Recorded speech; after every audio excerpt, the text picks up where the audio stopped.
আল মারআতু ইযা সাল্লাত খামসাহা, স্ত্রী লোক যখন 5 ওয়াক্ত নামাজ পড়বে, ও সামাত শাহরাহা, রমজান মাসে রোজা রাখবে, ও আহসানাত ফারজাহা, নিজের সতীত্বের হেফাজত করবে, ও আতাআত বালাহা, স্বামীর কথা মতো চলবে, ফালতাদখুল মিন আইয়ি আবওয়াবিল জান্নাতি শাআত, সে জান্নাতের যে কোনো দরজা দিয়ে জান্নাতে প্রবেশ করতে পারবে।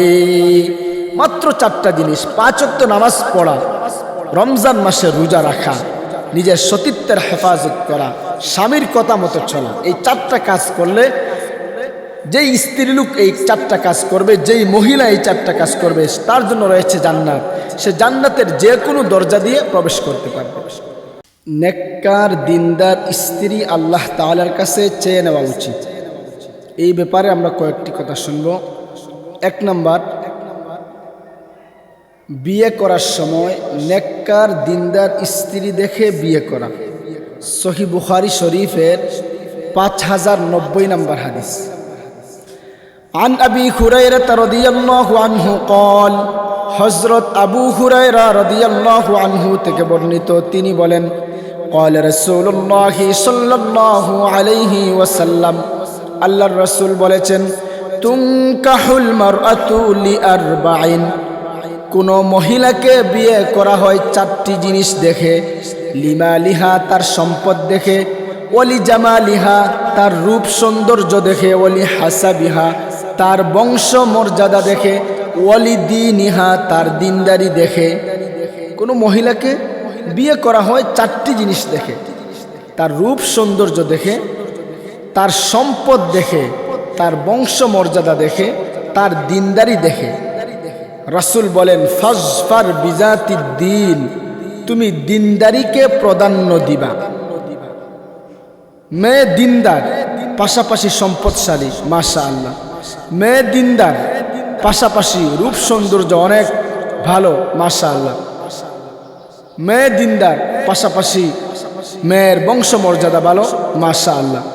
সর্বপ্রথম দিনদারিকে প্রাধান্য দিতে হবে। পাশাপাশি যদি অন্য বৈশিষ্ট্যগুলো, অন্য গুণগুলো থাকে, কোনো সমস্যা নাই, কিন্তু দিনদারিকে সর্বপ্রথম প্রাধান্য দিতে হবে। রাসূল বলেন, ফাজফার বিজাতিদ দ্বীন, তুমি দিনদারিকে প্রাধান্য দিবা।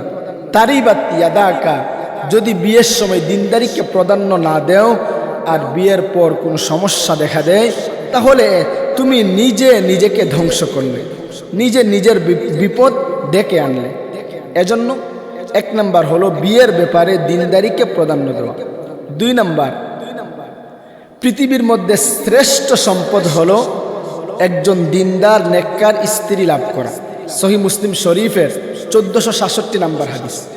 এই হাদিস বর্ণনা করেছেন আব্দুল্লাহ ইবনে আমর রাদিয়াল্লাহু আনহু। তিনি বলেন, قال رسول الله صلى الله عليه وسلم, আল্লাহর রাসূল বলেন, আদ-দুনিয়া কুল্লুহা মাতা', গোটা দুনিয়াটাই হলো সম্পদ। ও খায়রু মাতা'আদ দুনিয়া আল মারআতুস সালিহা, আর দুনিয়ার সম্পদের মধ্যে শ্রেষ্ঠ সম্পদ হলো একজন দিনদার নেককার স্ত্রী লাভ করা। গোটা দুনিয়াটাই সম্পদ, আর এই সম্পদের মধ্যে শ্রেষ্ঠ সম্পদ হলো নেককার দিনদার স্ত্রী লাভ করা। তো 2 নাম্বার জানলাম, পৃথিবীর মধ্যে শ্রেষ্ঠ সম্পদ হলো নেককার স্ত্রী। 3 নাম্বার, একজন পুরুষের জন্য তাকওয়া অর্জনের পর সবচেয়ে উত্তম জিনিস হলো নেককার দিনদার স্ত্রী লাভ করা। রাসূলুল্লাহ সাল্লাল্লাহু আলাইহি ওয়াসাল্লাম বলেন, তিরমিজি শরীফের 3014 নম্বর হাদিস। আন আবি উমামা রাদিয়াল্লাহু আনহু قال, হযরত আবু উমামা রাদিয়াল্লাহু আনহু থেকে বর্ণিত, তিনি বলেন, قال রাসূলুল্লাহ সাল্লাল্লাহু আলাইহি ওয়াসাল্লাম, আল্লাহর রাসূল বলেছেন, মাস্তাফাদাল মুমিনু বা'দা তাকওয়াল্লাহ খায়রান লাহু মিন যাওজাতিন সালিহা, একজন পুরুষ তাকওয়া অর্জনের পর, আল্লাহ ভীতি তার ভিতরে প্রবেশ করার পর, দুনিয়ার জীবনে তার জন্য সবচেয়ে উত্তম জিনিস হলো দিনদার নেককার একজন স্ত্রী লাভ করা। তো নবীজি দিনদার নেককার স্ত্রীর কয়েকটি বৈশিষ্ট্য বলতেছেন। ইন আমারাহা আতাআতহু, স্বামী যখন তাকে কোনো ভালো কাজের আদেশ করে সে সেটা পালন করে। স্বামী কোনো বৈধ কাজের, ভালো কাজের, উত্তম কাজের যদি আদেশ করে, স্ত্রী সেটা পালন করে, সেটা মান্য করে। ওয়া ইন নাযারা ইলাইহা সাররাতহু, যখন স্বামী তার দিকে তাকায় তো সে স্বামীকে আনন্দ দেয়। অর্থাৎ স্বামী কখনো বাহির থেকে যদি ভিতরে আসে, বাসায় আসে, অথবা বাসায় তাকে স্বামীর দিকে, স্ত্রীর দিকে যতবারই তাকাবে স্ত্রী তার সাথে হাসি মুখে কথা বলবে। ওয়া ইন আকসামা আলাইহা আবাররাতহু, স্বামী যদি কোনো বিষয়ে শপথ করে স্ত্রী সে তাকে তা থেকে মুক্ত করে। স্বামী কোনো বিষয়ে যদি কসম করে ফেলে, শপথ করে ফেলে যে তুমি এই কাজটা করবা না, এই জায়গায় যাইবা না, এই দিকে তুমি ফিরবা না, তো স্বামীর এই কথা স্ত্রী পালন করে স্বামীর কসমটাকে, শপথটাকে রক্ষা করার জন্য। ওয়া ইন গাবা আনহা নাসাহাতহু ফি নাফসিহা ওয়া মালিহি, আর স্বামী যখন স্ত্রীর কাছ থেকে কোনো কারণে অনুপস্থিত থাকে, স্ত্রী তার নিজের সতীত্বের ব্যাপারে এবং স্বামীর সম্পদের ব্যাপারে কল্যাণ কামনা করে। স্বামী বাহিরে গিয়েছে, বিদেশে থাকে, অথবা অফিসে থাকে, অথবা বাহিরে কোথাও গিয়েছে, স্ত্রীর জন্য কর্তব্য হলো ওই সময় নিজের সতীত্বের হেফাজত করা, স্বামীর যেই সম্পদগুলো আছে সম্পদগুলোর হেফাজত করা, সম্পদের রক্ষণাবেক্ষণ করা। তো 3 নাম্বার হলো আমরা জানলাম তাকওয়া অর্জনের পর একজন পুরুষের জন্য দুনিয়ার জীবনে উত্তম একটা জিনিস হলো নেককার দিনদার স্ত্রী লাভ করা। 4 নাম্বার, নেককার স্ত্রী চিনব কিভাবে? এই হাদিসে আমরা কয়েকটা কথা শুনলাম, এই হাদিসেও আরো কয়েকটা কথা শুনি। এই হাদিসে আসছে 4টি বৈশিষ্ট্য যদি কোনো মহিলার ভিতরে থাকে তাহলে সে হলো নেককার দিনদার স্ত্রী, তার জন্য রয়েছে জান্নাত। মিশকাত শরীফের 3254 নম্বর হাদিস।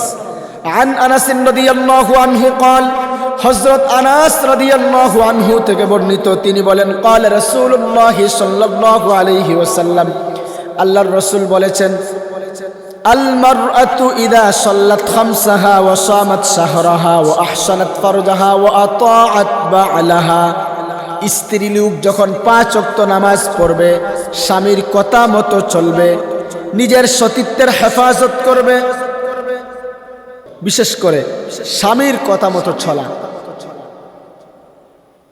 তিরমিজি শরীফের 1161 নম্বর হাদিস। عن أم سلمة رضي الله عنها قالت, হযরত উম্মে সালামা রাদিয়াল্লাহু আনহা এর বর্ণনা, তিনি বলেন قال رسول الله صلى الله عليه وسلم, আল্লাহর রাসূল বলেছেন, আইয়ুমা ইমরাতিন মাতাত ওয়া যাওজুহা আনহা রাদিন দাখালাতিল জান্নাহ, যে স্ত্রী লোক তার স্বামীকে সন্তুষ্ট রেখে মারা যায় সে জান্নাতে প্রবেশ করবে। স্বামীকে যদি খুশি রেখে মারা যেতে পারে কোনো স্ত্রী লোক, তার জন্য রয়েছে জান্নাত, সে জান্নাতে প্রবেশ করতে পারে। স্বামীর এতটুকু মর্যাদা। আরেক হাদিসে আসছে তিরমিজি শরীফের 1159 নম্বর হাদিস। আন আবি হুরায়রা রাদিয়াল্লাহু আনহু قال, হযরত আবু হুরায়রা রাদিয়াল্লাহু আনহু থেকে বর্ণিত, তিনি বলেন قال রাসূলুল্লাহ সাল্লাল্লাহু আলাইহি ওয়াসাল্লাম, আল্লাহর রাসূল বলেছেন, লাউ কুনতু আমুরু আহাদান আন ইয়াসজুদা লি আহাদিন লা আমারতুল মারআতা আন তাসজুদা লি যাওজিহা, আমি রবকে আল্লাহকে সেজদা করার পর দুনিয়ার জীবনে কাউকে সেজদা করার অনুমতি দিতাম, তাহলে স্ত্রীদেরকে অনুমতি দিতাম তারা যেন তাদের স্বামীর পায়ে সেজদা করে। এত সম্মান এবং মর্যাদা একজন স্বামীর। আল্লাহর ইবাদতের পর, আল্লাহকে সেজদা দেওয়ার পর আল্লাহ রাসূল বলেন, যদি আদেশ থাকতো মানুষকে সেজদা দেওয়ার, তাহলে স্ত্রীদেরকে বলতাম তারা যেন তাদের স্বামীকে সেজদা করে। তো 4 নাম্বার জানলাম, একজন মহিলা যদি 4টি কাজ করে তার জন্য রয়েছে জান্নাত। 5 নাম্বার, নেককার দিনদার স্ত্রী লাভ করার জন্য বিশেষ কয়েকটি দোয়া। পবিত্র কোরআনুল কারীমের সূরা বাকারা 201 নম্বর আয়াতে আল্লাহ তাআলা বলেন, রব্বানা আতিনা ফিদ দুনিয়া হাসানাহ ওয়া ফিল আখিরাতি হাসানাহ ওয়া কিনা আযাবান নার। এই দোয়াটা বেশি বেশি করে পড়া। রব্বানা আতিনা ফিদ দুনিয়া হাসানাহ, হে আল্লাহ আপনি দুনিয়াতে আমাকে হাসানা দান করুন। এই জায়গায় হাসানা দ্বারা আব্দুল্লাহ ইবনে আব্বাস বলেন যে নেককার দিনদার সুন্দরী স্ত্রী লাভ করা। এজন্য বেশি বেশি করে রব্বানা আতিনা ফিদ দুনিয়া হাসানাহ ওয়া ফিল আখিরাতি হাসানাহ ওয়া কিনা আযাবান নার, এই দোয়াটা পড়া। 2 নম্বর সূরা ফুরকানের 74 নম্বর আয়াতটা বেশি বেশি করে পড়া। রব্বানা হাব লানা মিন আজওয়াজিনা ওয়া যুররিয়াতিনা কুররাতা আ'য়ুন ওয়াজআলনা লিল মুত্তাকিনা ইমামা, এই দোয়াটা পড়া। 3 নম্বর হাদিস আসছে রাসূলুল্লাহ সাল্লাল্লাহু আলাইহি সাল্লাম একটি দোয়া আমাদেরকে শিখিয়ে দিয়েছেন। রাসূলুল্লাহ সাল্লাল্লাহু আলাইহি সাল্লাম বলেন, এই দোয়া আমরা করব, আল্লাহুম্মা ইন্নী আসআলুকা যাওজাতান সালিহাহ, আল্লাহুম্মা ইন্নী আসআলুকা যাওজাতান সালিহাহ তুঈনুনি আলা তাআতিক ওয়া তুকাররিবুনি ইলাইক।